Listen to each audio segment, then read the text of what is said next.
Si Habiki ay isang batang pasaway na walang aura na napadpad sa isang mundong pantasya nang walang maalala kung paano siya napunta doon. Ngunit isang di inaasahang pagtatagpo sa isang kaakit-akit na ina na isang diwata ang nagtulak sa kanya upang matuklasan ang isang nakatagong kasanayan, isang kasanayan na sa simula ay tila pangkaraniwan lamang ngunit tahimik na nagpapalit ng takbo ng laro. Si Haibay ay isang ordinaryong estudyante sa high school sa Japan, na namumuhay ng normal at karaniwan sa lahat ng paraan. Sa huling araw ng klase bago magsimula ang mga bakasyon, nahuli siya ng gising at tumakbo sa paaralan ng SEB-ILES ng makakaya.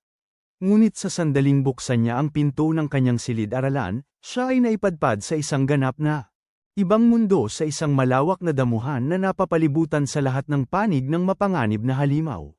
Hindi pa man lang niya nauunawaan ang nangyayari, nang bigla siyang habulin ng isang kunhong may sungay na may malademonyong pulang mata. Wala siyang ideya kung nasaan siya at bakit ba naman hinahabol siya ng kunhong may sungay nang walang dahilan. Tumakbo siya ng buong lakas, sinusubukang unawain ang sitwasyon, nang aksidenteng mabuksan niya ang isang pahina ng stats para sa kuneho, kung saan malinaw niyang nakita na ang kuneho ay isang halimaw na level 1. Lumundag ang kuneho sa ere para umatake, ngunit sa mismong sandaling iyon, si Haibay ay nadulas. At lumayo, pinunit ng kuneho ang kanyang bag gamit ang mga sungay nito, ngunit naipit lang, at nawala ng balanse si Haibay at bumagsak sa ibabaw ng hayop, agad itong binawian ng buhay. Labis siyang na-trauma sa sitwasyon at agad na kinuha ang kanyang telepono upang tumawag ng tulong, ngunit napansin niyang walang signal dito. Sinubukan niyang panatilihin ang kanyang katinoan, nang biglang kumalam ang kanyang tiyan dahil wala pa siyang nakakain mula pa kaninang umaga. Tiningnan niya ang kuneho, ngunit napagtanto niyang hindi niya nga alam kung nakakain ba ang bagay na yun, at hindi niya rin ito maluluto ng walang apoy. Noon ding oras na yun, bigla niyang nakita muli ang mga istatistika ng kuneho, at nalaman na ang kuneho ay talagang nakakain at kinakain bilang nilaga sa maraming lugar. Hindi pa rin niya magawang katayin ang kuneho at kainin ito, kaya't inilagay na lang niya ito sa kanyang bag at nagsimulang lumakad. Sinubukan niyang unawain kung paano niya nakikita ang mga istatistika ng mga bagay, at sinuri kung ang kakayahang iyon ay gumagana lamang sa mga buhay na bagay o hindi. Tiningnan niya ang istatistika ng kanyang backpack, at nalaman na dahil ang bag ay hindi mula sa mundong ito, hindi niya talaga makita ang mga istatistika nito dahil gawa ito sa hindi kilalang materyales. Dahil doon, nagtaka siya kung ano pa ang kaya niyang gawin, kaya tiningnan niya ang kalangitan, at ipinakita ng kasanayan na walang target na susuriin. Pagkatapos ay lumingon siya sa lupa, at biglang ipinakita ng kasanayan na ang target ay isang level 273 na halimaw na kilala bilang Maze Eater. Ito ang nagpataka kay Haibay dahil nakatingin lang siya sa lupa. Sinuri niya ito ng ilang beses, ngunit sa bawat pagkakataon ay pareho ang kanyang nakuhang tugon. Naisip niya na marahil ay medyo may problema ang kanyang kakayahan, at nagpasya siyang suriin kung kaya niyang suriin ang sarili niyang mga stats sa kanyang pagkamangha. Pinahintulutan siya ng kakayahan na makita ang bawat detalye tungkol sa kanya, at lahat ng ito ay tama. Dahil dito ay napagtanto niya na gumagana talaga ang kakayahan, at marahil ay mayroong ilang halimaw nagtatago sa ilalim ng lupa. Sinubukan niyang gamitin ang isa pang kakayahan na tinatawag na Expert Eye.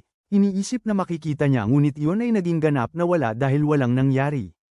Nagpasya siyang mabilis na umalis sa lokasyong yun upang maiwasan ang anumang karagdagang engkwentro sa mga halimaw, ngunit wala siyang ideya kung saan pupunta.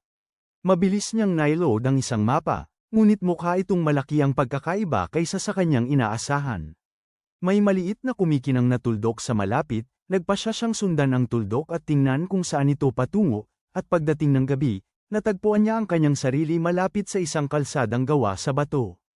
Ito ay nagdulot ng kagalakan sa kanya dahil sa wakas ay makakahanap na siya ng sibilisasyon, ngunit sa kanyang kagalakan, siya ay gamulong mula sa damuhan patungo sa malamig na batuhan. Pagkaangat niya, may narinig siyang mahinang ungol. Tumingala siya, at kinilabutan nang makita ang isang higanteng halimaw na aso na nakatingin mismo sa kanya. Labis siyang natakot dito, kaya ang bigla niyang paggalaw ay nakatakot din sa halimaw na aso, at sa gitna ng pagkalito, isang pana ang tumama sa ulo ng aso, at agad itong napabagsak. Lumingon si Haibay upang tingnan kung saan nanggaling ang pana, at nalugod siyang makita ang isang tunay na tao sa pagkakataong ito, at hindi isang bagong halimaw.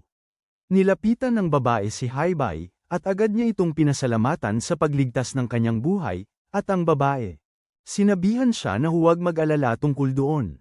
Ipinakilala niya ang sarili bilang si M, at nagtaka si Haibay kung dayuhan ba siya dahil mayroon siyang mahaba at matutulis na tainga. Ngunit bago pa siya makapagtanong, tinanong ng babae kung galing ba si Haibay sa damuhan, at nagulat na makitang nakaligtas siya doon. Gayunpaman, nawawala si Haibay sa sarili niyang pag-iisip, at nagtanong kung nagko-cosplay ba si M ng elf o kung ano. Hindi naman talaga maintindihan ni M ang sinasabi ng bata, at sinabing hindi niya alam kung ano ang cosplay. Napagtanto ni Haibay na baka mali siya, habang muling nagtanong si M kung ano ang ginagawa niya sa damuhan ng Maze Eater. Napagtanto ni Haibay ang pangalang yun mula noong tinitingnan niya ang stats ng lupa. Sinasabi niya kay M na hindi niya talaga yun alam. Nagulat si M at nagtanong kung bakit naman siya pupunta roon kung hindi niya man lang alam kung ano yun.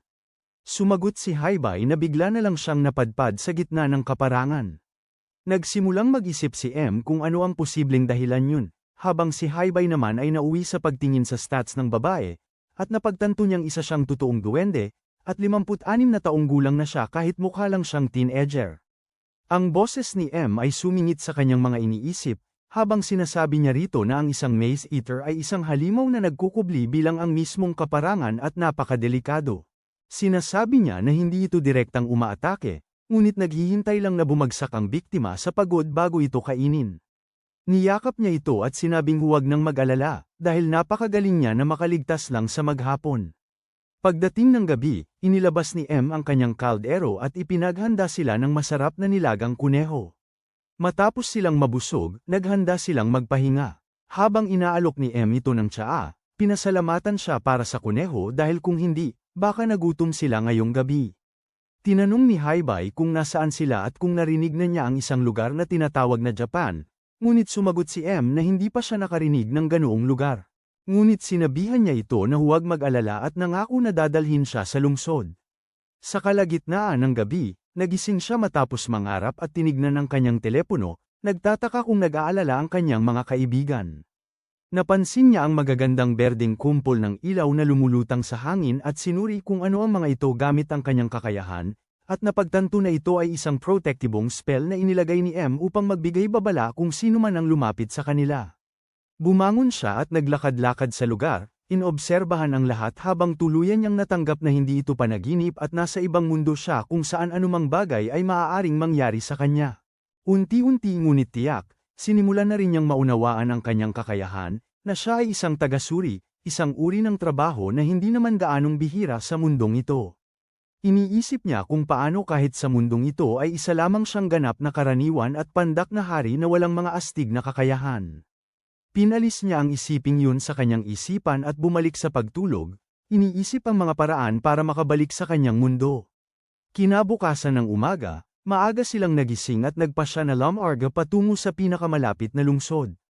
At habang naglalakad sa mga kagubatan, sinabi ni Haibay na maraming halimaw sa gubat. Ngumiti si M sa kanya, sinasabing nagulat siya na kaya nitong maramdaman yon, ngunit sumagot si Haibay na wala siyang maramdaman. Pero alam niya yun sa katunayan dahil sa kanyang world map skill. Labis na nagulat si M at muling nagtanong kung ang tinutukoy ba niya ay ang world map skill. Sumagot si M na mayroon nga siyang world map skill at masiglang sinabi ni M sa kanya na isa itong abilidad na ALA rank na nangangahulugang napakabihira nito. Hindi pa rin maintindihan ni Haibay ang kaakit-akit nito, sinasabing ang ginagawa lang nito ay ipakita sa kanya kung saan siya naglakad at kung nasaan ang mga halimaw. Napagtanto ni M na hindi naiintindihan ng hanggal na batang ito kung gaano kahalaga ang impormasyong yun para manatiling buhay at sinabing handang mamatay ang sinumang adventurer para lang magkaroon nito. Hindi nga alam ni Haibay kung ano ang isang adventurer kaya ipinaliwanag niya ang tungkol sa mga adventurer at kung paano ito nagbibigay ng mga misyon na tinutupad ng mga adventurer. Sa wakas ay naunawaan ni M kung paano nakatakas si Haibay sa labyrinth ng mga halimaw sa damuhan kahit wala siyang alam tungkol sa mundo. Dahil alam niyang kung wala ang kakayahan sa world map, patay na siya bago lumubog ang araw. Pagkatapos ay tinignan niya ang kanyang world map at casual na sinabi sa kanya na mayroong crystal horn rabbit sa paligid, iniisip na isa lamang itong kunhong mahilig. Ngunit labis na nabigla si M, Tinatanong kung sigurado siyang nakakita siya ng Crystal Horn Rabbit. Ipinakita niya sa dalaga ang lokasyon at tinanong kung may pagkakaiba ba ang mga ito sa mga kunhong may sungay, at sumagot si M na lubos silang magkaiba dahil ang kunhong may sungay na kristal ay mas bihira. At ang mga sungay nito ay maaaring gamitin upang makagawa ng lunas sa lahat ng uri ng lason. Sa isang magandang araw, maaari itong ibenta ng hanggang 200 gintong barya. Agad niya itong hinawakan sa braso at tumakbo patungo sa direksyon ng halimaw. Ilang minuto ang lumipas ay sa wakas nakita nila ang hayop sa labas na naghahanap ng pagkain, at napansin ni Haibay na iba nga ang sungay ng kunhong ito. Sinuri ni Haibay ang mga stats at sinabi kay M na ang kuneho ay may kasanayang tinatawag na escape at isang kasanayan na nakakadetekta ng presensya. Sinabi ni M sa kanya na huwag mag-alala dahil siya mismo ay may kakayahan ding itago ang kanyang presensya tulad ng pagputol ng amoy at pagputol ng tunog. Humanga si Haibay sa kanyang kakayahan. Ngunit sinabi ni M sa kanya na ang kanyang kakayahan ay wala kung ikukumpara sa kanyang kasanayan sa world map na kayang tukuyin ang lokasyon ng mga target na halos imposibleng mahanap. Sinabi niya na anumang grupo ay matutuwa na kasama siya, kahit pa ang role niya ay hindi panglaban, dahil sa isang grupo, nagtitiwala ang mga manlalaro sa isa't isa sa iba't ibang kasanayan. Iyan ang bumubuo ng isang magandang grupo. Agad niyang inilabas ang kanyang pana at ginamit ang hangin sa paligid niya upang gumawa ng spirit arrow. At ibinabaril ito ng buong lakas patungo sa halimaw. Ang pana ay gumagalaw sa bilis ng tunog patungo sa target, ngunit bago pa man ito makarating sa hayop, nakita ito ng kuneho at sa isang kisap mata ay naglaho ito mula sa kagusutan. Natalo si M dahil yun ang pinakamalakas niyang tira at inilegan ito ng kuneho na parang wala lang.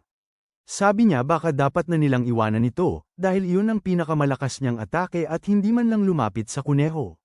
Ngunit sabi ni Haibay baka kung kaya nilang paatakihin ito sa kanya, hindi masyadong mararamdaman ng kuneho ang paparating na pana. Sa tingin ni M ay sulit subukan at inakit ito sa pamamagitan ng isang baging habang mabilis na gumagawa ng dingding. Sa harap nito, nagulat ang halimaw, ngunit nang lumingon ito, nakita nito si Haibay na may mahinang aura kaya naisip ng kuneho na madali niya itong matatalo. Agad na sumugod ang halimaw kay Haibay upang saktan siya, ngunit lumabas si M mula sa mga palumpong at pinabagsak ito sa pamamagitan ng isang tumpak na pagtama sa ulo.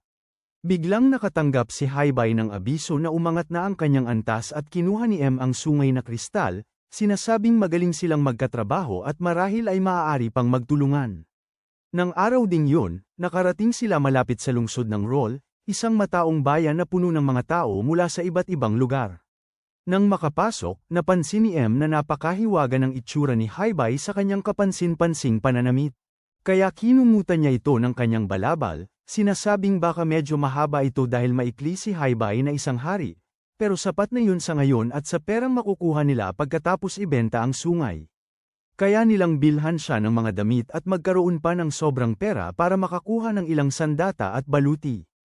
Tinanong ni Haibay kung magkano ba ang halaga ng 200 ginto, na ikinagulat ni M dahil paano raw hindi alam ng isang tao ang salapi ng mundong kinaroroonan nila.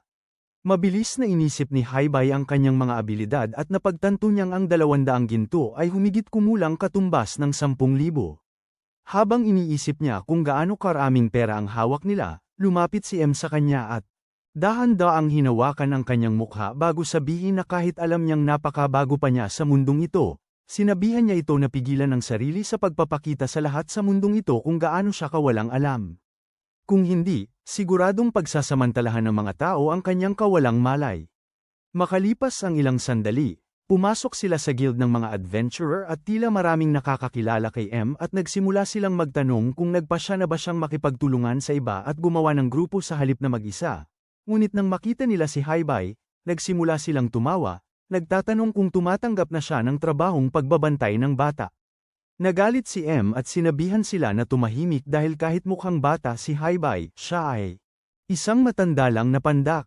Isang ibang lalaki mula sa isang grupo ang nagsabi sa ibang lalaki na lumayo at magpakita ng respeto, at tinapak si HBI sa balikat, sinabihan siyang huwag dibdibin ang kanilang mga salita bago umalis kasama ang kanyang grupo.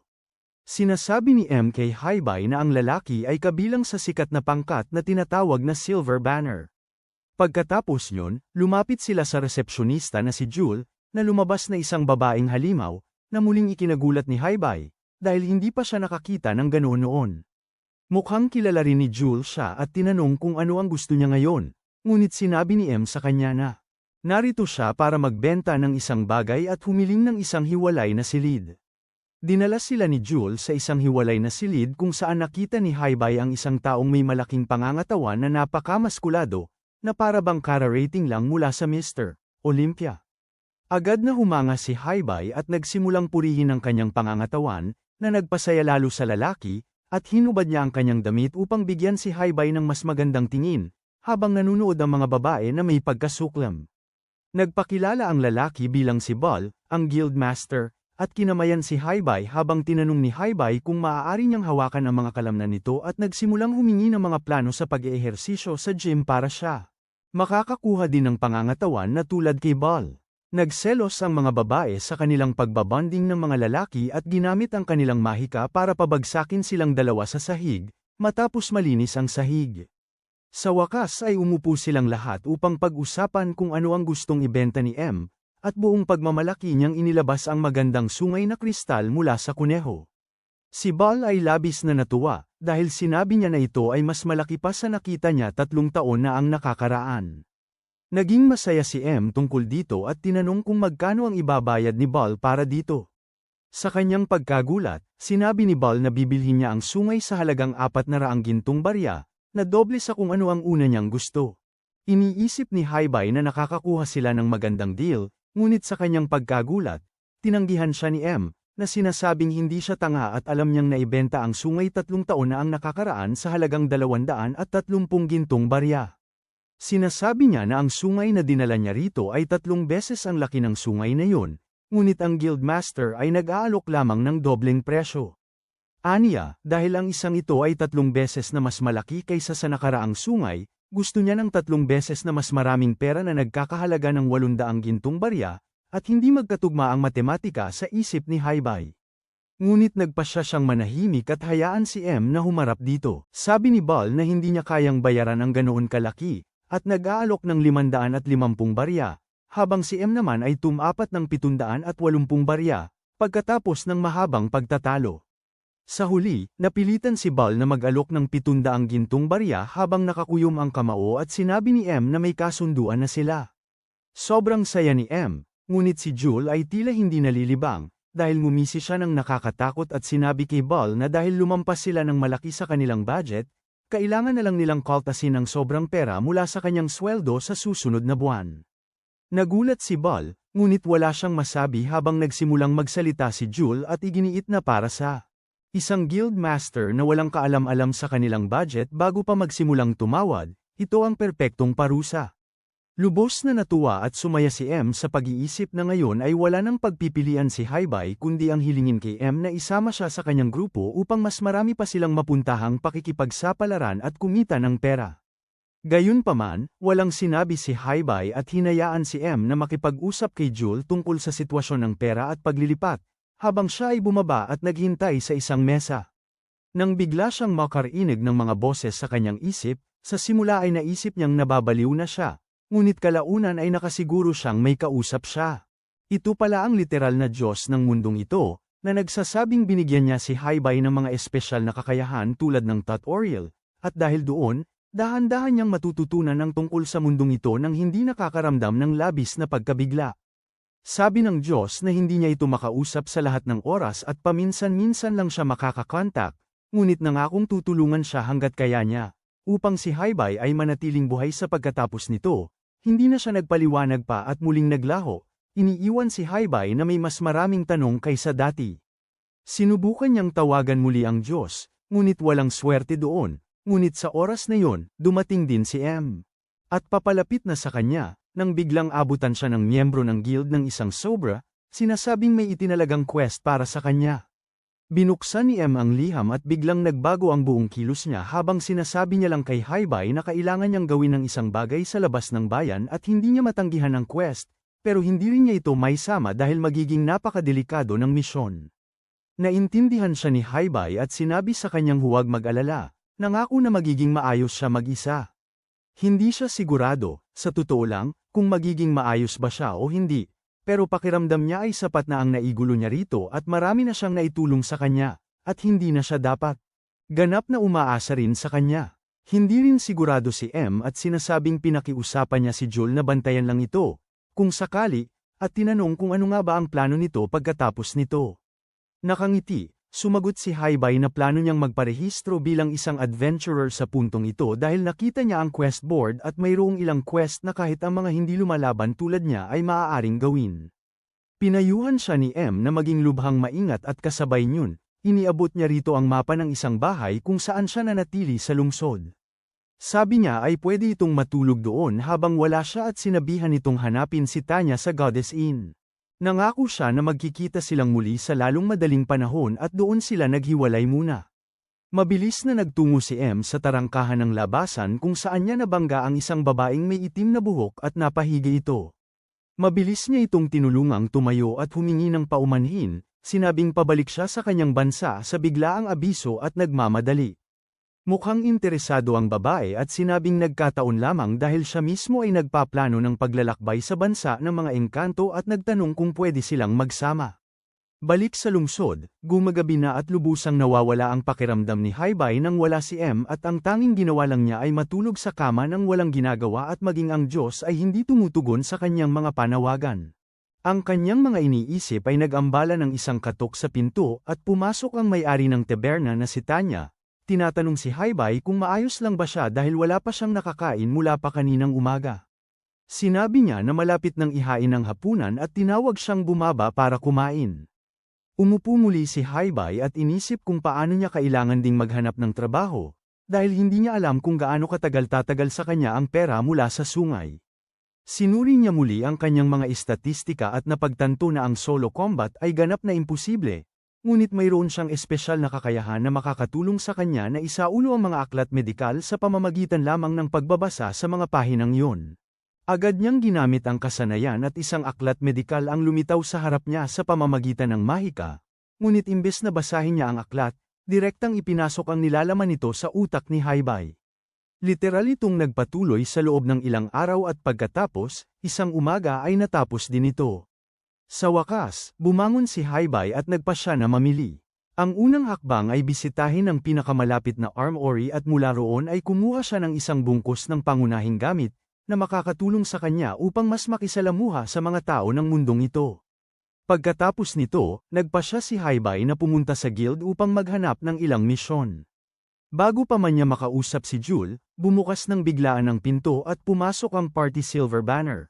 Mukhang bagbog at hirap na hirap. Napansin niya na tila sugatan ang lalaking may pilak na buhok na kinausap siya ng may kabaitan. Dahil doon, bumagsak ang lalaki sa lupa at napansin ni Haibay na literal na nawawala ang isang braso ng lalaking may pilak na buhok. Nag-alala si Jul at sinabing wala si Bal sa bayan sa sandaling ito at nagtanong kung sinubukan na nila ang ibang mahika ng pagpapagaling. Ngunit umiling ang grupo, sinabing hindi ito gumana. Tinatanong niya kung iligtas niya ang buhay ng lalaki at humiling na tingnan ito. Isa sa mga babae sa grupo ang nagalit sa kanya, sinabing gusto nila ng manggagamot, hindi tagasuri. Gayunpaman, sinabi ni Haibay sa kanila na nakabasa siya ng ilang libro at susubukan niyang iligtas siya. Napagtanto niya na bukod sa malubhang pinsala sa katawan, may lason din ng lalaki sa kanyang katawan at walang sapat na mana si Haibay para gamitin ang spell na kailangan para linisin ang kanyang katawan mula sa lason na yun. Agad siyang nagtanong kung sino man sa guild ang may ganoong kakayahan, ngunit walang swerte. Napagtanto niya na wala ng maraming oras ang lalaking may pilak na buhok, nang mapagtanto niya na mayroon siyang kakayahan kung saan pansamantala niyang madaragdagan ang kanyang mana sa pamamagitan ng pagkuha nito mula sa ibang tao. Ang mga miyembro ng kanyang grupo kasama si Jul ay lahat sumang-ayon na ilipat ang kanilang mana kay Haibay at di nagtagal, pinadaan niya ang lahat ng mana at gumamit ng napakataas na antas ng panggagamot na salamangka na nag-alis ng lason mula sa kanyang katawan. Agad pagkatapos ay gumamit siya ng pangalawang salamangka na nagbalik sa lahat ng bahagi ng katawan ng lalaki, ibinalik siya sa ganap na kalusugan. Ngunit bago pa siya makapagdiwang, siya ay nawala ng malay dahil sa matinding pagsisikap at nang siya ay magising, natagpuan niya ang sarili sa isang silid ng guild kung saan agad siyang pinasalamatan ni Jules sa pagliligtas sa lalaki. Lumalabas na ang lalaking may pilak na buhok na nagngangalang Jade ay kapatid ni Jule, kaya labis siyang nag-alala para dito. Dahil doon, sinabi niya kay Haibay na ang mga salamangka na kakagamit pa lang niya ay lubos na hindi pa naririnig.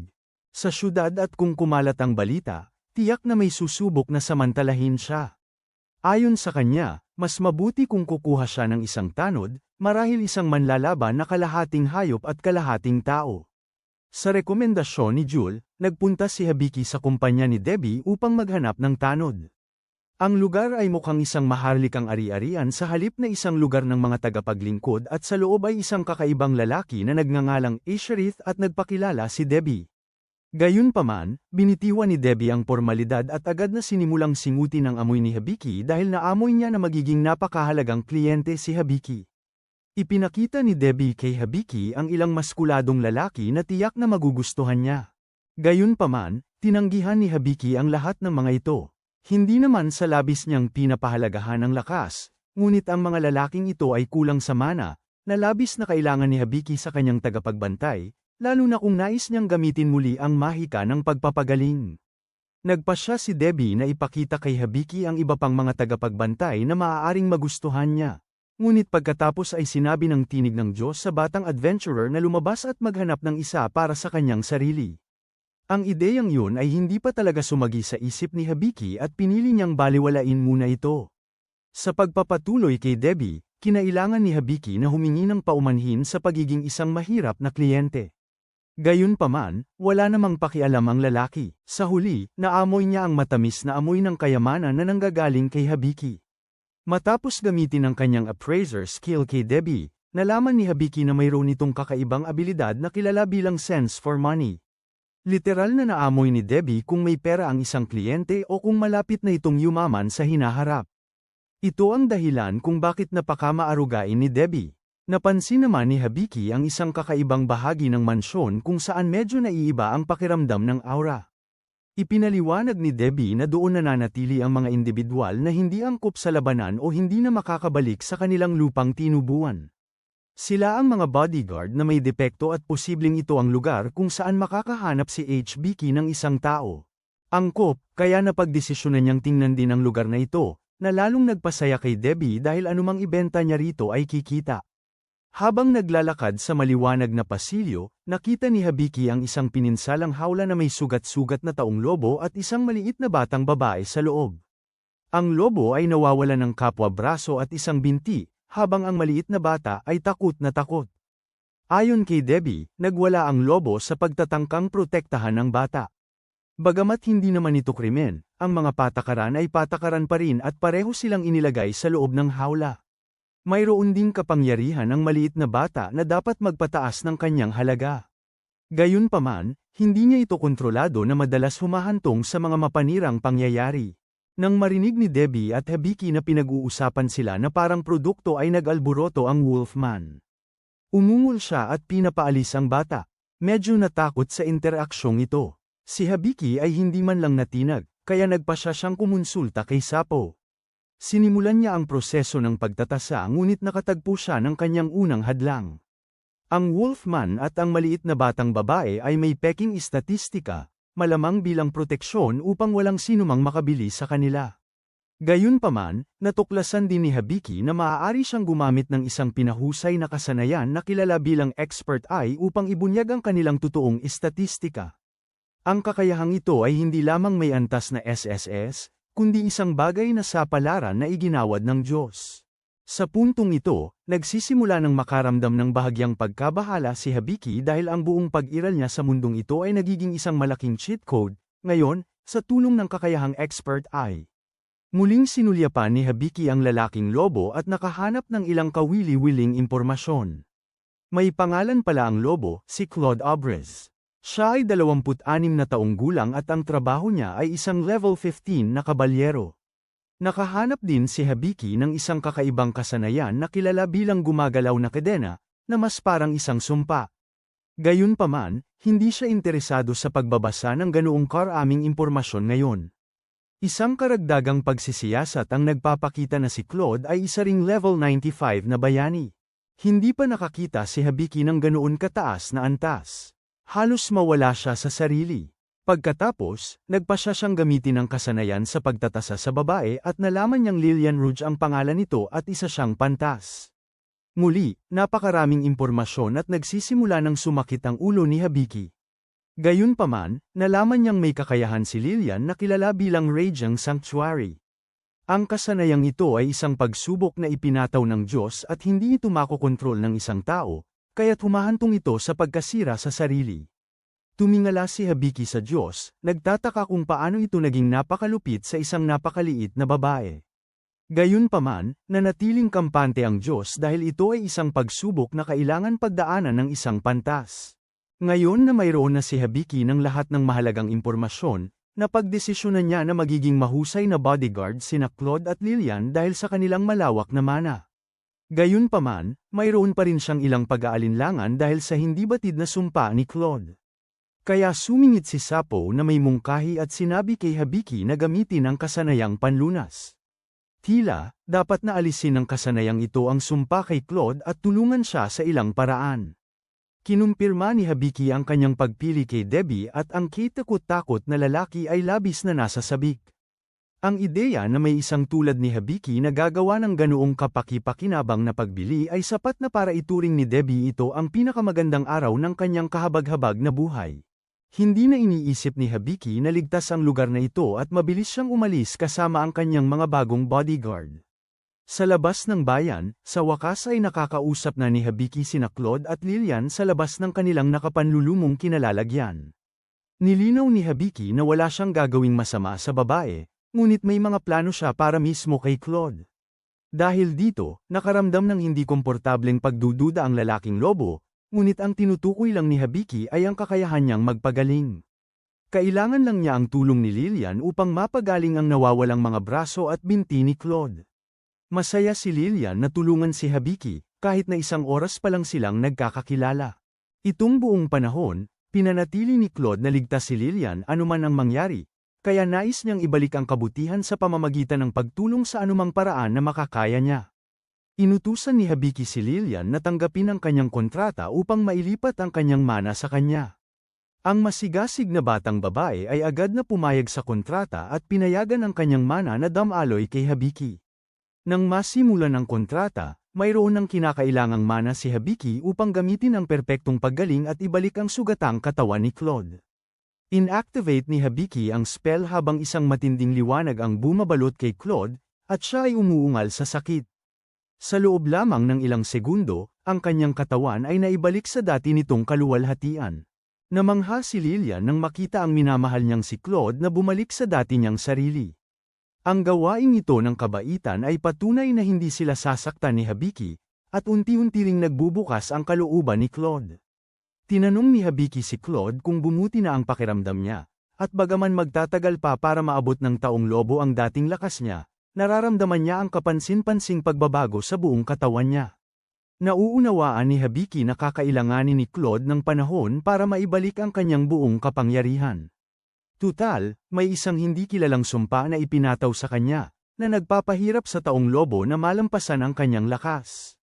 Ang pagdadaldal ng ganoon ay maaaring magdulot kay Hibiki ng problema, dahil ang sumpa ni Claude ay dapat maging isang sikreto. Ang taong lobo ay halos maluhan ng malaman na may isang tao sa mundong ito ang nakakaalam na may sumpa siyang pinapasan.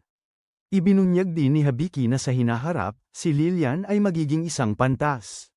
Si Claude ay seryosong nagsisimulang mabahala sa dami ng nalalaman ng maliit na batang ito. Binigla ni Hibiki na ibinigay sa kanya ang kakayahang expert eye ng mismong Diyos. Ito ay dapat imposible para sa sinumang karaniwang tao sa mundong ito. Ang kakayahang ito ay banal ang pinagmulan, at hindi isang bagay na madaling matamo ng isang tao. Ngayon, mas determinado si Hibiki na alisin ang sumpang nakapataw kay Claude. Inaktibo niya ang Level 1 Relief Measure skill, na nagbubunyag ng ilang tanikalang nakapulupot ng mahigpit. Sa paligid ng malaking katawan ni Claude, isang higanteng gunting ang lumitaw sa kalangitan, nagbabantang dumaan sa buong katawan ni Claude. Lumapit ang gunting, nagdulot ng pagkataranta kina Lillian at Hibiki. Ngunit ito ay bumasag lamang ng isa sa mga kadena. Medyo nadismaya si Hibiki. Umaasa siyang bubuwagin ng kakayahan ng buong sumpa, ngunit hindi yun posible.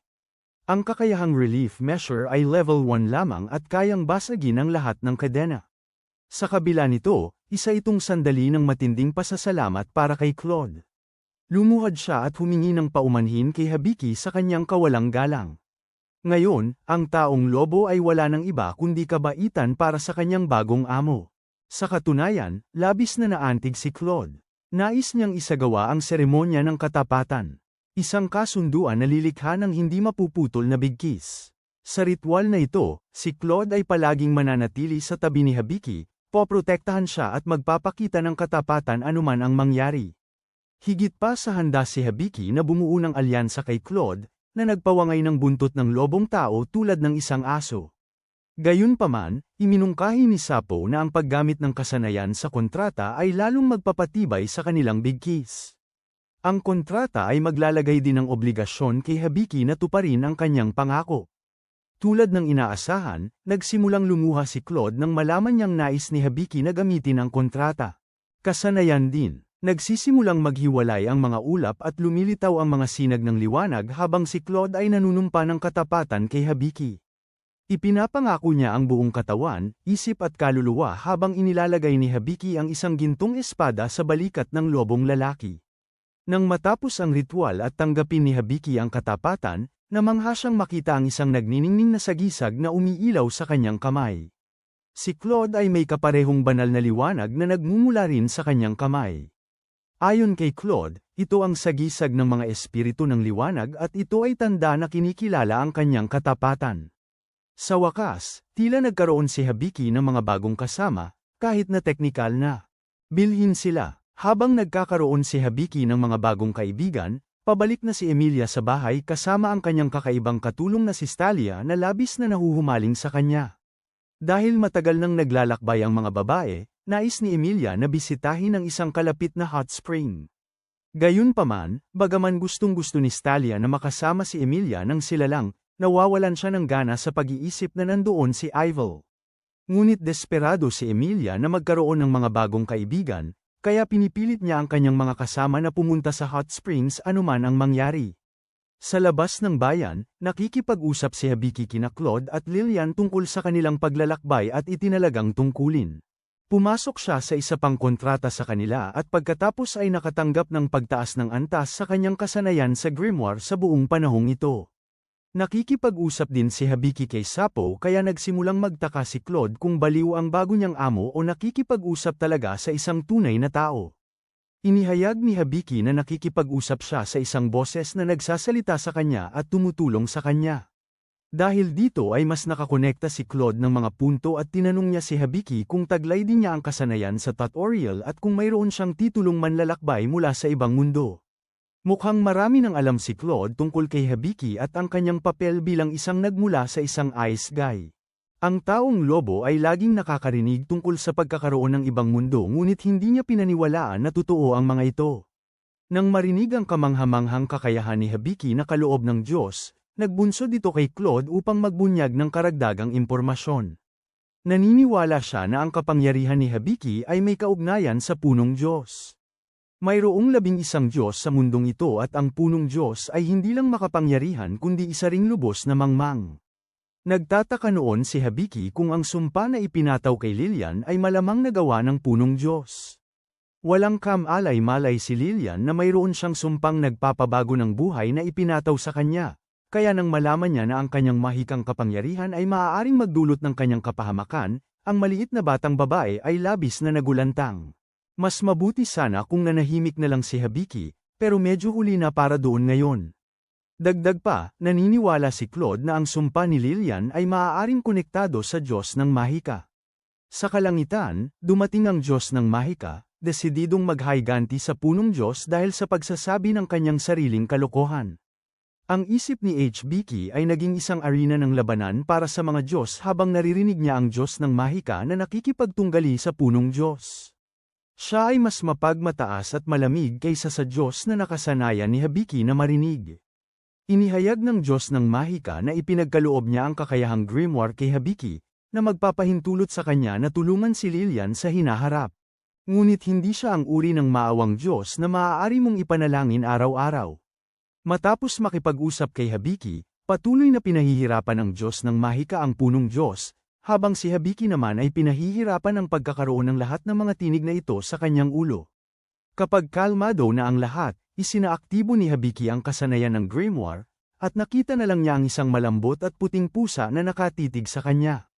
Ang kaibig-ibig na munting nilalang na ito ay tinatawag na Vin, at siya raw mismo ang grimoire. Gayunpaman, hindi mapigilan ni Lillian at Hibiki ang paghanga sa karikta ng nilalang, na nagiging sanhi para makaramdam si Claude ng matinding selos.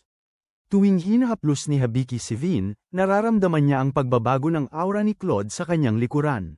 Kapag natapos na ang sesyon ng paghaplos, ipinaliwanag ni Vin na siya ay ipinadala ng Diyos ng Mahika at tutulungan si Hibiki sa kanyang mga paglalakbay. Ang makita si Hibiki na humahaplos sa pusa ang huling bagay na nais makita ni Claude. Nasira ang kanyang araw at nagsimula siyang bumagsak, na naging dahilan din para matakot si Vin. Nasiyahan din si Emilia sa hot springs, lubos na walang kamalay-malay sa nakakapanindig balahibong paglapit ng kanyang katulong at sa kainahinalang pag-uugali ni Ival. Naniniwala si Stalia na hindi maaaring pilitin ni Emilia si Ival na maging matalik niyang kaibigan. Ang mga ganoong bagay ay nangangailangan ng panahon, at ayaw din ni Stalia na may ibang lumapit kay Emilia. Subalit, narinig ni Ival ang pag-uusap at nagpas siyang guluhin ang sitwasyon sa pag-aalok na banlawan ang likod ni Emilia, isang kilos na malamang na magpapalahaw kay Stalia. Ngayon na mayroon ng mga mahuhusay na kasama si Hibiki, gusto niyang siguraduhin na sila kaya naman pinanood ni Hibiki habang pumipili si Claude ng kahangahangang baluti at sibat para sa sarili. Hindi niya gusto ang masyadong maraming saplot upang maiwasan ang matinding pag-init. Nakatanggap din si Lillian ng mga bagong damit na bumagay sa kanya. Masaya ang may-ari ng tindahan na magkaroon ng ganito kagagandang customer at masaya niyang ibinahagi na ang presyo para sa lahat ng kagamitang ito ay 25 gintong barya lamang, habang nagulat naman sina Hibiki at Lillian.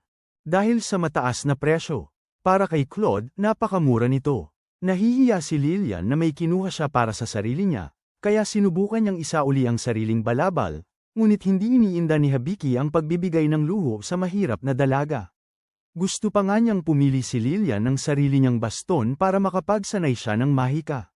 Habang masarap pagmasdan na masaya si Lillian, alam ni Hibiki na nauubos na ang kanyang ipon dahil sa labis na paggasta, at pagkatapos, nagseselo si Vian at gusto rin ng magarbong kwelyo, na nagkakahalaga ng 15 gintong barya. Masayang-masaya ang tindero na mabayaran habang si Hibiki naman ay halos mamatay sa loob dahil sa kakulangan niya ng pondo kapag kumpleto na at handa na ang lahat. Vian nagsimula sa kanyang pagsasanay sa mahika, habang si Claude ay may kakayahang lumaban ng mag-isa. Sina Lillian at Hibiki ay kulang sa kinakailangang pagsasanay upang maging tunay na adventurer, kaya umaasa si Vian na maturuan ang mga walang pag-asang talunan na ito ng ilang bagay tungkol sa mahika bilang ang grimoire mismo. Ngunit wala pa ring ideya si Hibiki kung ano ang grimoire, kaya lumapit siya kay Sapo at hiniling na magbigay ng paliwanag. Ayon kay Sapo, ang grimoire ay isang bihirang kasanayan na maaaring magpahintulot sa gumagamit na matutunan ang lahat ng uri ng kaalaman. Dahil dito, nagtaka si Hibiki kung maaari rin siyang matuto ng mahika, ngunit nilinaw ni Vian na kaya lang niyang matuto ng mga pangunahin at walang silbing spell. Nang tuluyang masira ang pag-asa niyang makagawa ng mahika, pinakalma ni Lillian ang lahat at sinimulan na ni Vian ang kanyang aralin. Ang unang dapat gawin ay kontrolin ang paglabas ng mahika ni Lillian. Para gumana ito, kailangang irehistro si Hibiki bilang isang taong may pananagutan. Tila, ang kailangan lang gawin ni Vian ay kagatin si Hibiki upang tulungan si Lillian na kontrolin ang kanyang mana, ngunit mukha itong mas isang malupit na biro kaysa sa isang tunay na aralin. Sinabi ni Vian kay Lillian na ang kanyang mana ay nananatiling pareho, ngunit ang paglabas ng kanyang mahika ay nabawasan na sa 10%. Ang porsyentong ito ay dahan-daang tataas habang natututo ang maliit na batang babae na gamitin ang kanyang kapangyarihan. Ngayon, bumaling si Vian kay Hibiki dahil kailangan niyang matuto ng sirkulasyon ng kapangyarihang mahika. Ang kakayahang ito ay nagbibigay daan sa dalawang tao na ay sirkula ang kanilang daloy ng mahika sa isa't isa, na lumilikha ng pakiramdam ng pagkakaisa at kontrol. Nahihirapan si Hibiki na makasunod sa aralin, kaya hiniling ni Vian kay Claude na ay sirkula ang kanyang mahika sa loob ni Hibiki. Hinawakan ng batang adventurer at ng lalaking lobo ang mga kamay ng isa't isa at hindi nagtagal, nagsimulang damaloy ang kapangyarihan. Isang minuto si Hibiki ay nakatayo sa isang bukirin kasama ang kanyang mga kasamahan at pagkatapos ay bigla na lamang siyang nasa isang ganap na kakaibang lugar. Madilim ang lugar na ito at may hindi mabilang na mga bituin sa kalangitan. Nakita ni Hibiki ang isang magandang engkanto na nakaupo malapit sa isang lawa. Bumalik ito sa kanya at tinawag si Claude sa halip. Napagtanto ni Hibiki na siya ay nasa loob ng katawan ni Claude at nasasaksihan ang mga alaala nito, mulat sa sarili niyang pag-iral. Umupo si Claude sa tabi ng engkanto at tinawag itong Anastasia. Mula sa pananaw ni Claude, si Anastasia ang pinakamagandang engkanto na nakita niya kailanman. Magkasama silang gumugol ng mahabang panahon sa paggala, nagpoprotekta sa isa't isa. Ang tanging matatamis na alaala lamang ang taglay ni Claude kay Anastasia, ngunit pagkatapos ay naaalala niya ang mga pangyayaring marahas. Isang gabi, naging pula ang buwan at natagpuan ni Claude ang sarili niyang malubhang na sugatan. Nakatayo sa harap niya si Anastasia na duguan at malinaw na siya ang may kagagawa ng pag-atake. Biglang nagising si Hibiki muli sa parang na nakatayo si Claude sa harap niya. Ang taong lobo ay nag-aalala sa kalagayan ng kanyang amo habang dahan-dahan niya itong ginigising. Naniniwala pa rin si Hibiki na siya si Claude, ngunit unti-unting bumabalik ang kanyang mga alaala. Humihingi ng paumanhin si Claude dahil pinayagan niyang masyadong maraming mahika ang pumasok sa mahinang katawan ni Hibiki at ang bata ay napunta ng masyadong malalim sa kamalayan ni Claude. Pinagalitan ni Vian si Claude dahil hindi ito nakinig ng mabuti sa kanyang mga tagubilin. Gayunpaman, umaasa siya na nakakita si Hibiki ng isang nakakahiya sa mga alaala ni Claude, isang bagay na magagamit niya para sa kanyang sariling pakana. Ngunit isang magandang alaala lamang ang nakita ni Hibiki na wala pa rin siyang ideya kung paano ipaliwanag o unawain. Ang walang kwentang aralin ni Vian ay natapos na sa wakas, ngunit kailangan pa ring magsanay ni Hibiki sa mahikang pantahanan. Ang ganitong uri ng mahika ay nangangailangan sa gumagamit na gawin ang mga simpleng gawaing bahay tulad ng pagwawalis ng sahig o pagpupunas ng alikabok sa paligid ng silid. Kung ang gumagamit ay maglalabas ng enerhiyang mahika habang gumagawa ng mga gawaing bahay, kung gayon, ang mga espiritu ng elemento ay kokolektahin ng enerhiya bilang bayad. Kapag nasiyahan na ang mga espiritu, sila ay magtuturo sa gumagamit kung paano kontrolin ang mahikang pantahanan. Hindi ito ang uri ng paspusang pagsasanay na nasa isip ni Hibiki, ngunit ayon kay Sapo, ang pagsasanay sa pamamagitan ng gawaing bahay ang tanging paraan upang ma-unlock ang ganitong uri ng mahika. Pagkaraan ng ilang oras, dumating din sina Lillian at Claude, umaasang makapaghapunan kasama si Hibiki. Ngunit, hindi sinasadyang nabungkal ng lampa na lobo ang isang timba ng tubig, na nagdulot ng isa pang kalat para linisin ni Hibiki. Sa pagharap sa posibleng kahihinatnan ng kanyang kapabayaan, lumuhad si Claude, nagmamakaawa ng kapatawaran. Ngunit naniniwala si Hibiki na ang maliliit na pagkakamaling tulad nito ay lalong nagpapakyut kay Claude. Sa pagkarinig na tinawag siyang cute ng kanyang amo, nakaramdam si Claude ng mga emosyon na hindi niya inakalang posible, at nagsimula siyang mawala ng direksyon sa pag-iisip tungkol sa kanyang pagkatao habang nililinis ni Hibiki ang kalat. Dahil sa matinding pagnanais na mapagbigyan ng mga espiritu ng kalikasan, walang pagod na nagtatrabaho si Hibiki, nililinis. Bawat ibabaw na makita niya. Ngunit ang kanyang mga pagsisikap ay walang saysay dahil marami pa siyang kailangang gawin. Gayunpaman, may isang taong lubos na natutuwa sa ginagawa ni Hibiki, at iyon ay ang may-ari ng tuluyan na si Tanya. Manghang-mangha siya na makitang napakalinis ng tuluyan dahil sa labis na pagkahumaling ni Hibiki, at inalok pa siyang bigyan ng karagdagang ulam para sa hapunan. Habang papunta ang lahat para maghapunan, natambo ni Claude ang isa pang timba ng tubig, at nawawala na ng tiwala sa sarili habang ginagawa ito. Kinabukasan, patuloy na tinuturuan ni Vian si Lillian kung paano kontrolin ang kanyang kapangyarihang mahika.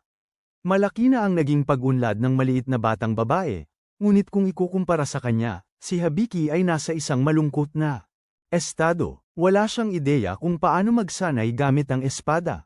Kaya naman, may perpektong solusyon si Claude sa isip. Binigyan niya si Hibiki ng pana, umaasang maging sanay si Hibiki sa pagpana. Sa kasamaang palad, walang talento si Hibiki sa pagpana. Masama ang kanyang tindig, wala siyang tama sa pagpana, at hindi niya man lang mahawakan ng maayos ang pana. Hindi pinakinggan ni Habiki ang mga tagubili ni Claude, at nagpasya siyang sumuko, o kaya'y magpahinga muna sandali. Nagasgas ang kanyang mga kamay dahil sa string, ngunit walang palusot na ibinigay si Claude para sa pagpapabeya. Gusto niyang gamitin ni Habiki ang kanyang kakayahang magpagaling upang gamutin ang kanyang mga sugat at pagkatapos ay bumalik kaagad. Habang patuloy na pinipilit ni Claude si Habiki na maging isang mamamana. Samantala, kung saan sa ilang, nagtataka si Emilia kung ano ang ginagawa ni Habiki. Napansin ni na Ivel at Stalia na lalo nang maganda ang kalooban ni Emilia, ngunit hindi nila alam ang katangahang dahilan sa likod ng kanyang kaligayahan. Habang naglalakad ang tatlong kasama, may lumitaw na sanggang daan. Bagaman may isang daan na nag-aalok ng shortcut, nakita ni Emilia na mas mainam na iwasan ang rutang iyon, ayon sa kanya. Mayroong inabandunang kuta malapit sa daan kung saan mahilig maglaro ng kalokohan ang masasamang espiritu sa mga nagdadaanang manlalakbay. Ito ang eksaktong uri ng gulo na nagugustuhan ni Ivel, kaya pinilit niya ang lahat na dumaan sa shortcut. Kahit pa tinanggihan ni Emilia ang ideya, nabanggit ni Ivel na maaaring may nakatagong kayamanan ang kuta. At dahil paupa na ang kanyang pondo, agad na sinunggaban ni Emilia ang pagkakataon para kumita ng mabilis na pera habang ginalugad ang isang iniwan na kuta. Habang patungo ang tatlong magkakasama sa pinagmumultuhang kuta, sina Habiki at ang kanyang mga kasamahan ay nagtatamasa ng nakaka-relax na oras na sabay-sabay na nagsasanay ng kanilang mga kakayahan. Inatasan ngayon si Habiki na maghanda ng pagkain para sa araw. Isang sibilyan ng sabik na naghihintay-hintay, umaasang makatulong din sa pagluluto. Magkasama, nagawa ng dalawang baguhang adventurer na makapaghanda ng isang napakasarap na piging. Makalipas ang ilang sandali, sina Habiki at ang kanyang mga kasamahan ay umupo para sa isang nakakagulat na marangyang pagkain. Ang lahat ay masarap at maging si Vian ay hindi nagrereklamo tulad ng nakasanayan niya. Gayunpaman, mayroong isang problema. Ang bahagi ni Claude sa paghahanda ng pagkain ay lubhang kulang. Hindi lang siya nabigong linisin ng maayos ang mga kabute, kinain din niya ang lahat ng mansanas na kailangan para sa panghimagas, nahihiya sa pagtatago ng sarili niyang mga pagkakamali. Ipinangako ni Claude na tutulungan si Habiki sa pagproseso ng mga halimaw at pagkalap ng anumang bahagi na maaaring kailanganin ni Habiki sa hinaharap, sa kabila ng matapang na deklarasyong ito. Hindi naman humanga si Habiki dahil kailangan pa ni Claude ng maraming trabaho pagdating sa pagluluto. Sinisisi ang kanyang sumpa sa kakulangan niya ng kakayahan sa pagluluto, sabik si Claude na tulungan si Habiki. Kapag natanggal na ang sumpa, kahit pa mukhang walang laman ang kanyang mga salita, hindi pa talaga natanong ni Habiki kay Claude kung paano siya nasumpa sa simula pa lang. Kaya sa wakas ay tinanong niya ang Wolfman para sa paliwanag tungkol sa kanyang sumpa. Ngunit ang tanging tugon ay isang matigas na pagtanggi na malinaw na kainahinala. Hinayaan na lang ang usapin, nagsimulang maghugas ng pinggan si Habiki. May ilang bagay pa rin na mas mahirap gawin sa mundong ito, at namimiss niya ang mga kaginhawaan mula sa kanyang tahanan. Habang nagpapatuloy si Habiki sa kanyang mga gawain, ipinagbigay alam sa kanya ni Sapo ang isang mahalagang bagay. Sinabi niya kay Habiki na tingnan ang kanyang world map dahil may isang baboy ramo na mabilis na lumalapit. Agad na kinumpirma ni Claude ang pagdating ng nilalang at naghanda upang harapin ang panghihimasok na ito. Pinanood nila habang ang baboy ramo ay direktang sumugod kay Claude ngunit sinalubong lamang ng tumpak na tama mula sa kanyang sibat. Agad na bumagsak ang mabangis na hayop, sumuko sa isang atake. Humanga sa lakas ni Claude, lumapit sina Habiki at Lillian upang tingnan ang patay na baboy ramo. Gayunpaman, naniniwala si Claude na ang amoy ng nilalang ay maaaring makaakit ng iba pang halimaw sa lugar. Kaya mas makabubuti kung gagamitin ni Lillian ang kanyang mahika sa unang pagkakataon upang linisin ang lahat ng dugo sa katawan ng baboy ramo. Tuwang-tuwa na maging kapaki-pakinabang sa unang pagkakataon sa kanyang buhay, ginamit ni Lillian ang kanyang mahika ng tubig upang nagpakawala ng spell na kilala bilang odor isolation. Tubig ang lumabas mula sa kanyang tungkod at mabilis na nilinis ang kalat, naiwan ang isang walang bahid, patay dapat sana ito ang katapusan ng isang perpektong araw. Gayunpaman, naniniwala si Claude na ito ang tamang panahon para matutunan ni Habiki kung paano ayusin at hiwain ang isang hayop ng wasto. Hindi pa handa sa maruming gawain at sa mga lamang loob na naghihintay, pinagsisisihan ni Habiki na naungkat niya ang usapan kay Claude.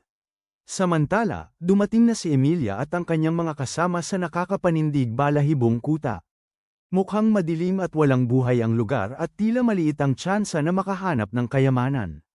Ginamit ni Ivel ang kanyang misteryosong salamin upang kumpirmahin ang presensya ng mga kalapit na espiritu, ngunit ang kanyang atensyon.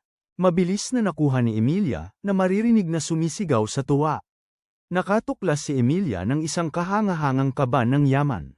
Isang silid na puno ng gintong barya at iba't ibang uri ng hiyas, habang nakahanap din si Stalia ng sarili niyang kayamanan. Malaya niyang tinatamasa ang kayamanan ni Emilia. Nakita ni Ivel ang dalawang hanggal na isinasagawa ang kanilang mga pantasya. Ginagamit ni Ivel ang kanyang kapangyarihan upang paalisan ang mga espiritu na malinaw na niloloko ang dalawang madaling maloko na babae.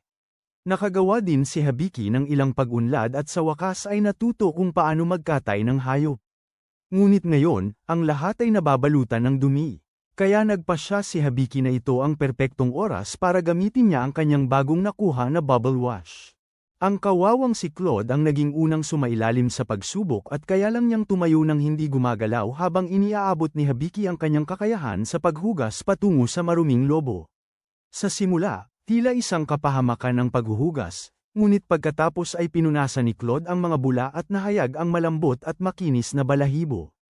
Hindi lang nilinis ng bubble wash si Claude, kundi nagbigay din sa kanya ng bagong sigla sa buhay. Sa ngayon ay labis na nasisiyahan si Habiki sa kanyang paglalakbay sa isang bagong mundo, ngunit lubos na nawala sa kanyang isip ang katanungan tungkol sa pera.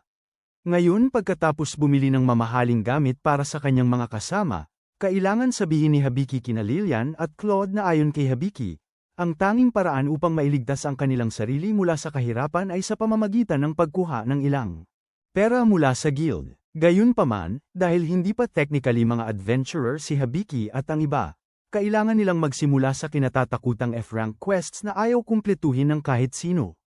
Matapos talakayin ang bagay na ito kasama ang kanyang mga kasama, inirehistro ni Habiki ang kanyang sarili, si Claude, at si Lilian bilang isang partido sa Adventurers Guild.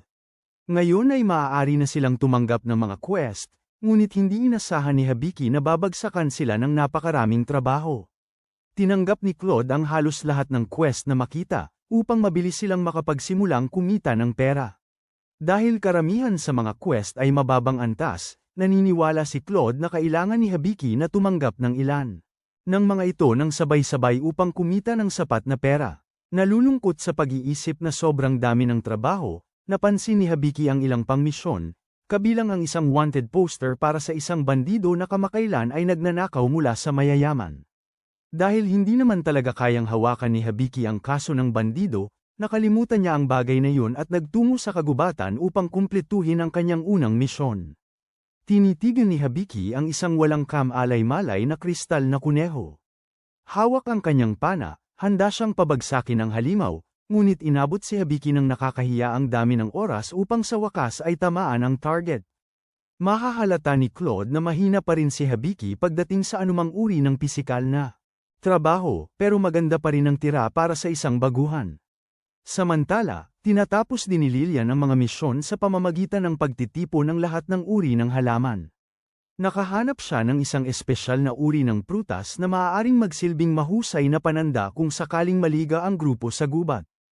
Ipinakita ni Lilian ang matatalim at matingkad na kulay ng prutas habang namangha si Claude at Habiki. Matapos ang isang nakakapagod na araw sa gubat, natapos din ang mga misyon gayunpaman. Hindi talaga nagkaroon ng pagkakataon si Habiki na isipin ang buhay niya sa kanilang bahay. Saglit siyang nagtaka kung nagsisimula na ang kanyang mga kaibigan sa kanilang bakasyon sa tag-init at kung ano ang plano nilang gawin. Nangungulila sa kanyang buhay pabalik sa Earth, napagtanto ni Habiki na kailangan niyang magsimulang maghanap ng paraan pabalik. Naging gabi na ang araw at ngayon maging si Emilia at ang kanyang grupo ay malapit nang matapos ang kanilang paglalakbay. Nadama ni Lilian na nalulungkot si Ivel kaya binigyan niya ang dalaga ng isang pirasong alahas para gamaan ang kanyang loob. Siya nakadalasang naiinis sa mga kalokohan ni Emilia. Masayang tinanggap ni Ivel ang maliit na bagay. Pabalik sa lungsod, malaki-laki na ang kinita ni Habiki at ng kanyang grupo matapos nilang kumpletuhin ang kanilang mga misyon at ibenta ang lahat ng damong gamot. Sa katunayan, ang receptionist sa guild ay labis na nagulat sa dami ng damong gamot kaya siya ay naghinala at tinanong si Hibiki kung binili ba talaga niya ang mga ito. Ngayon nais ni Hibiki ng isang tahimik at payapang araw sa lungsod, ngunit pagkatapos ay nakasalubong niya si Balls Dilliard, ang guild master. Sa wakas ay nakabalik na siya mula sa kabisera ng kaharian. Gayunpaman, nagulat si Balls nang makita na wala pa ring kahit anong kalamnan si Hibiki. Dahil determinado na gawing ganap na lalaki ang mahinang batang lalaki, sinabihan ni Balls si Hibiki na magsanay kasama niya. Ngunit pagkatapos ay sobrang nagselo si Claude at sinabihan si Balls na lumayo. Ang ipinagmamalaking guildmaster ay tumangging umatras dahil naniniwala siyang siya lamang ang makakatulong kay Hibiki. Gayunpaman, naniniwala si Clay na ang mga kalamnan ay isang bagay na dapat buuin sa paglipas ng panahon ng may pag-iingat at practice. Kinukutya ni Bal ang nakakaawang diskarte ni Claude at nagpasya siyang seryosohin ang laban. Sa pagtanggal ng kanyang Amerikana, ipinapakita ni Bal ang kanyang matitipunong kalamnan at pagkatapos ay sinimulang labanan si Claude. Ginagamit ng taong lobo ang kanyang mga sibat upang atakihin ang guildmaster, ngunit malinaw na dehado siya. Isang ganap na halimaw si Bal. Ang kanyang katawan ay kasing tigas ng bakal at may talento rin siya sa paghawak ng espada. Lubhang nagulat si Hibiki, nag-iba ang kanyang pagkatao. Hindi siya makapaniwala na ang dalawang matandang lalaking ito ay naglalaban dahil sa kanya. Nagsitakbuhan ang lahat ng nasa paligid sa takot dahil ang mga bagay-bagay ay nagsisimula ng lumabas sa control. Hiningi niya kay Sapo na suriin ang guildmaster at nalaman niyang mas mataas ang antas ni Bal kaysa sa lahat. Sinabi ni Bal kay Claude na umurong, ngunit malinaw na naghahanda silang dalawa na lumaban ng mas matindi pa, bago pa tuluyang mawala sa kontrol ang sitwasyon. Dumating si Jewel at ginamit ang kanyang kapangyarihan ng yelo upang itulak palayo ang taong lobo at ang guildmaster. Sa oras ding yun, isang matabang babae na mukhang mayaman ang nagsimulang tumakbo sa mga upuan dahil may nagnakaw ng kanyang pataka. Pinanood ni Hibiki at ng iba pa, ngunit napansin ni Hibiki na nawawala ang sarili niyang bag ng pera. Kakatanggap lang ni Hibiki ng bayad mula sa guild at ngayon ay wala na ang pera. Si Hibiki ay nagsisimulang magpapanik habang naniniwala si Jewel na ito ay gawa ng tulisan. Ang kriminal na ito ay kayang gawing ahas ang kanilang buntot. Ginagamit ito upang kilitiin ang mga tao at inaatake lang nila ang mayayaman, desididong bawiin ang kanilang pera mula sa kakaibang tulisan na ito. Nagpasya si Hibiki na magpanggap bilang isang inosenteng babae at bumisita sa isang kafe kasama si Lillian. Ang disguise ni Hibiki ay medyo perpekto at nalulungkot siya dahil mas maganda pa siya kaysa sa isang babae. Ang plano rito ay mag-iwan ng supot ng pera sa mesa upang masunggab ito ng tulisan. Pagkatapos, si Claude, na nakaupo rin sa malapit, ay kumilos agad at hahabulin ang kriminal. Pagkatapos maglagay ng kanilang mga order, sa wakas ay dumating ang pagkain at inilagay ng waitress ang mga pancake sa mesa. Ngunit pagkatapos ay sinabi ni Claude kay Hibiki na sila ay naloko. Ang waitress ang bandido at kinuha niya ang pera at ngayon ay tumatakas na. Salamat na lamang, matigas ang supot ng pera kaya nakapag-iwan ito ng bakas ng kulay. Hindi nagtagal ay nasundan ni Hibiki at ng iba pa ang bandido sa isang madilim at kakaibang eskinita. Sa dulo ng eskinita ay may isang kakaibang hagdanan na patungo sa isang uri ng underground na taberna.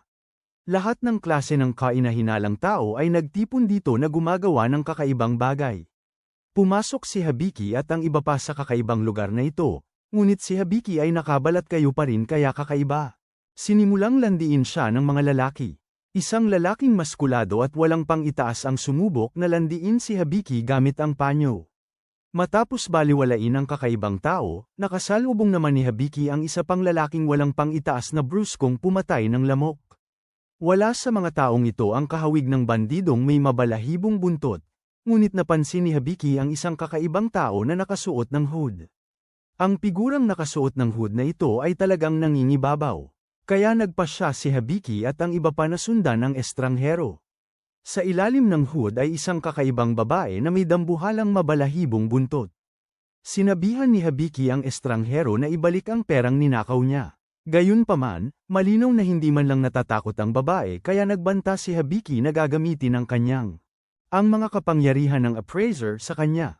Sa kabila ng taktikang pananakot, ang babae, na ang pangalan ay Fona, ay hindi man lang tumugon sa walang saysay na banta. Ngunit pagkatapos ay inihayag ni Hibiki na alam nila ang lahat at napilitan si Fauna na tanggalin ang balabal at ipakita ang kanyang sarili bilang isang beast girl na may pinakamagandang buntot. Nagulat sa kagandahan ni Fauna, hinihingi ni Hibiki at Claude na ibigay niya ang pera. Ngunit si Fauna ang naglatag ng patibong. Inakit niya si Hibiki sa ilalim ng lupa na kainan kung saan niya ninakawan pa ito ng pera. At ngayon muli, pinaghandaan ni Fauna ang eskinita at gumamit ng murang panlilinlang upang maging sanhi ng ilang kahoy na mga tabla na babagsak mismo kay Hibiki. Sa kabutihang palad, tumalon si Claude, iniligtas ang sarili at si Lillian at itinulak palayo si Hibiki upang habulin niya si Fauna, ayaw pakawalan ang tulisan. Mabilis na hinabol siya ni Hibiki ngunit nahulog sa isa pa niyang patibong.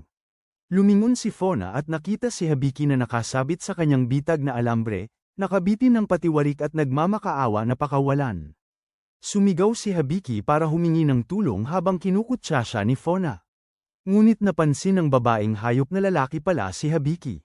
Nahulog ang peluka ni Hibiki at lumantad ang kanyang pantalon.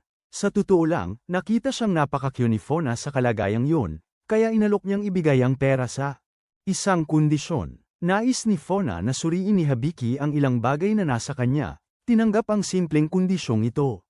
Bumalik sina Hibiki at Fauna sa ilalim ng lupa na taberna kung saan nila sinimulan ang proseso ng pagsusuri. Una, hiniling ni Fauna kay Hibiki na suriin ang isang espesyal na singsing na lumabas na isang mahalagang palamuti. Pagkatapos, pinatingnan ni Fauna kay Hibiki ang isang kwintas na perlas na sa katunayan ay mga peking bato pala. Walang nakitang halaga sa mga perlas, itinapon ni Fauna ang mga ito. Pagkatapos ay iniharap kay Hibiki ang isang punyal at matapos suriin ito, nalaman niya na ito ay isang punyal na ginagamit pangunahin para sa mga seremonya. Humanga sa kanyang mga kakayahan sa ngayon, agad na inilabas ni Fauna ang isang espesyal na bagay, isang pulse heiress na gawa sa kahoy. Nararamdaman ni Hibiki na hindi gaanong mahalaga ang bagay, ngunit mayroon itong mga kawili-wiling detalye. Ibinunyag ng kasanayan ni Hibiki sa pagtatasa na ang pulse heiress ay inukit ng isang disenyo na kinagigiliwan ng mga taong hayop. Mayroon din itong mensahe mula sa isang nagngangalang Diana. Dahil dito ay nabalisa si Fauna at hiningi niyang malaman kung ano ang nakasulat sa mensahe, at ipinaalam naman ni Hibiki sa kanya na ang mensahe ay isang simpleng pasasalamat. Naupo muli si Fauna sa kanyang upuan nang nanghihina. Sinabi niya kay Hibiki na ang pulse heiress na ito ay ibinigay sa kanya ng kanyang nakababatang kapatid. Si Fauna ay hindi kailanman nakahanap ng sinumang makapagbasa ng mensahe para sa kanya dahil hindi siya marunong bumasa. Ngunit ngayon ay sa wakas ay malalaman na niya ang mga salitang iniwan ng kanyang nakababatang kapatid. Hibiki naman ay nagtanong kay Fauna kung alam ba ng kanyang nakababatang kapatid na siya ngayon ay isang tiwaling bandido, ngunit ibinunyag ni Fauna na patay na ang kanyang kapatid. Nagkaroon ng matinding kaguluhan sa kanilang lugar at nawala ang lahat ni Fauna. Base sa kanyang karanasan, sinabi ni Fauna kay Hibiki na kung may tahanan din ito, dapat ay pilitin niyang makabalik kahit anong mangyari, kung hindi ay baka tuluyan niya itong mawala at hindi na kailanman makakuha ng pagkakataong makabalik. Bago umalis, sinabi ni Fauna kay Hibiki na ang bawat taong hayop ay may malagim na nakaraan, kasama na si Kaluod.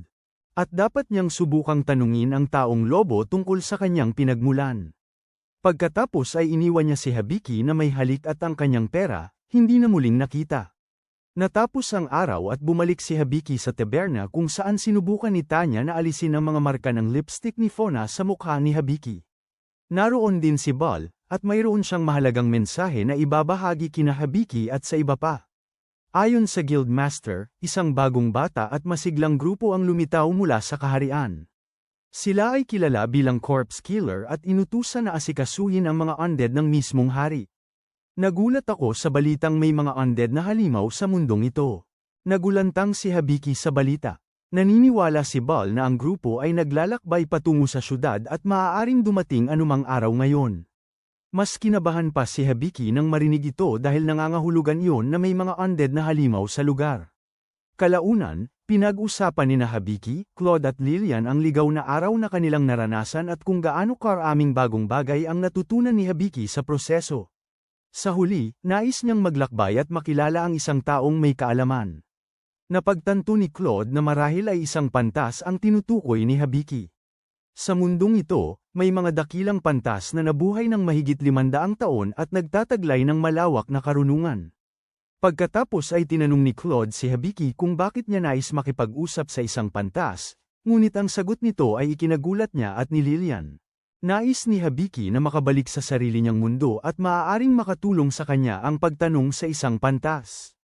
Nang marinig nila ang tugon na ito ay lubhang nalungkot sina Claude at Lillian. Hindi nila kailanman naisip na aalis si Hibiki balang araw, ngunit ipinangako ni Claude na patuloy niyang poprotektahan si Hibiki hanggat siya ay nananatili sa mundong ito. Samantala, nakatunong na rin sina Emilia, Ival at Stalia sa dulo ng kanilang paglalakbay. Pagkatapos ay isiniwalat ni Emilia na ilang araw na ang nakalipas, nakarinig siya ng kakaibang boses na nagsasabi sa kanya na pumunta sa silangan kung saan may nahulog na mahalagang bagay. Sa gulat sa narinig, natanto ni Ival na ang bagay na hinahanap niya ay nasa ganap na ibang lokasyon, nang walang pag-aalinlangan. Si Ival ay nagbigay ng pasalamat na walang gana kay Emilia para sa lahat ng kanyang abala at pagkatapos ay malamig na umalis sa grupo. Hindi makapagsalita si Emilia dahil sa pagkagulat at pinanood lamang niya si Ival na umalis nang hindi man lang nakapagpaalam ng maayos.